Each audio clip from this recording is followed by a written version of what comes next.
we are honored by one of the greatest hip hop lyricists of all time, Kool G Rap, What's the deal, baby? Queen's finest. Yeah, yeah.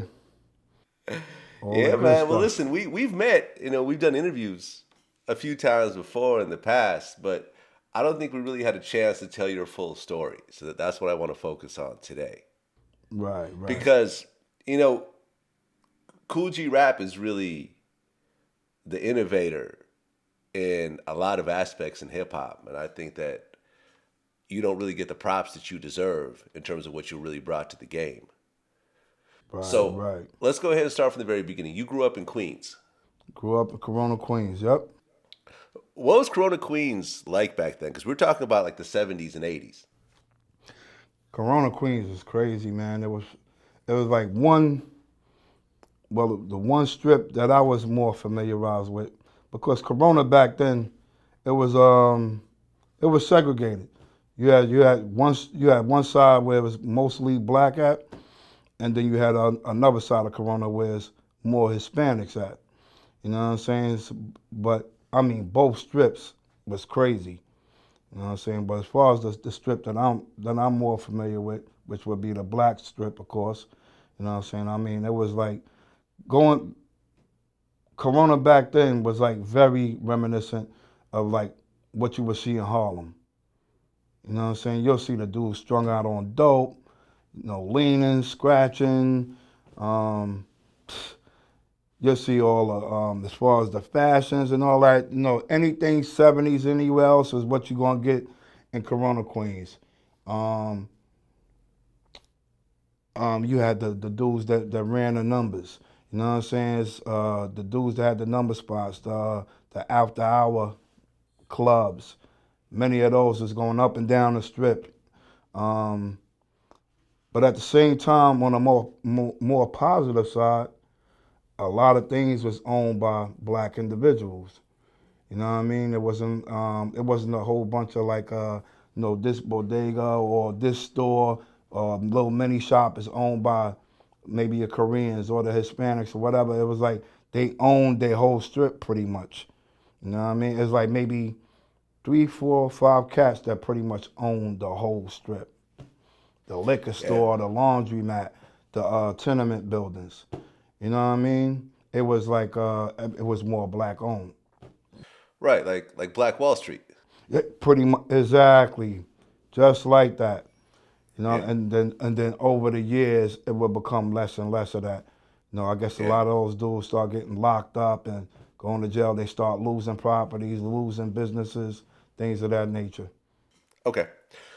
So you're old enough to remember what Corona Queens was like before crack. Absolutely, And then you got to see what crack did to your neighborhood.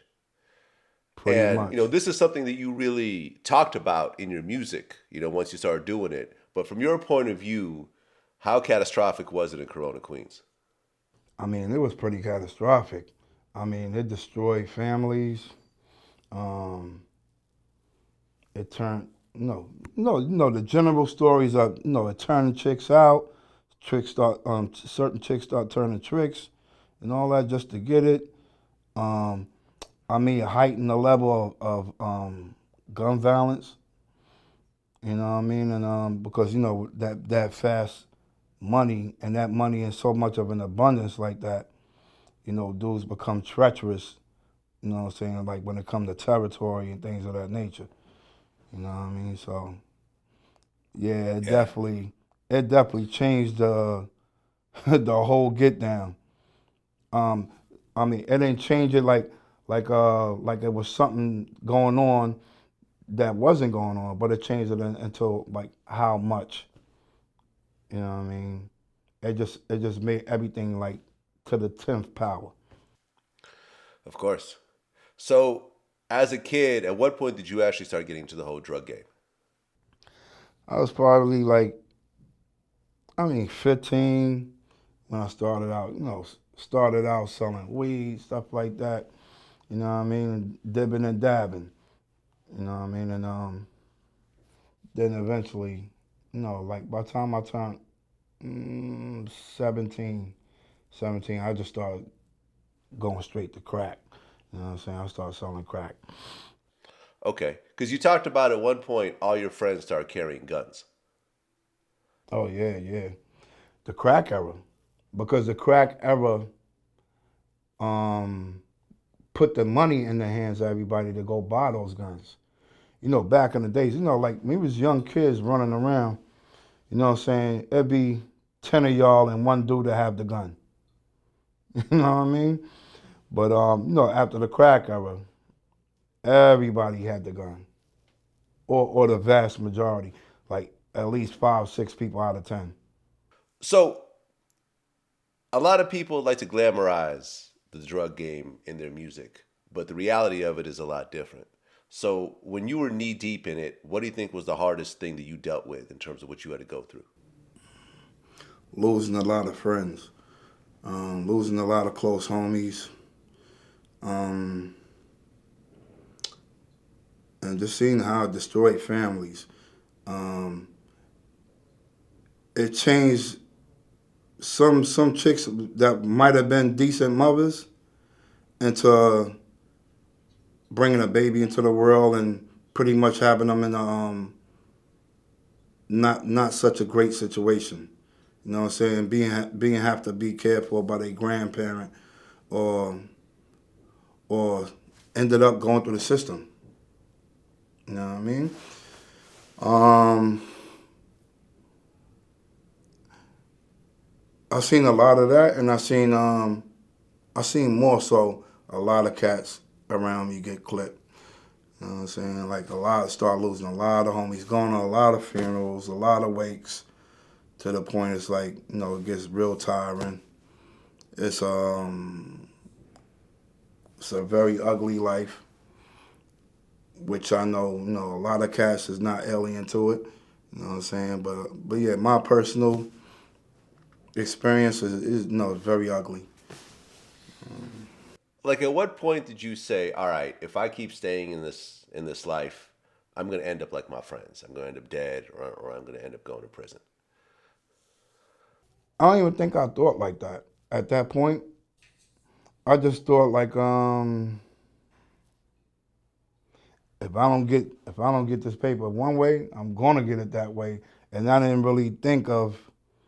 I think I knew it was somewhere in the back of my mind, but it just wasn't on the front of my mind. Like, you know, I'm gonna end up dead or whatever. You know what I'm saying? I probably thought more of ended up getting, you know, a whole bunch of years.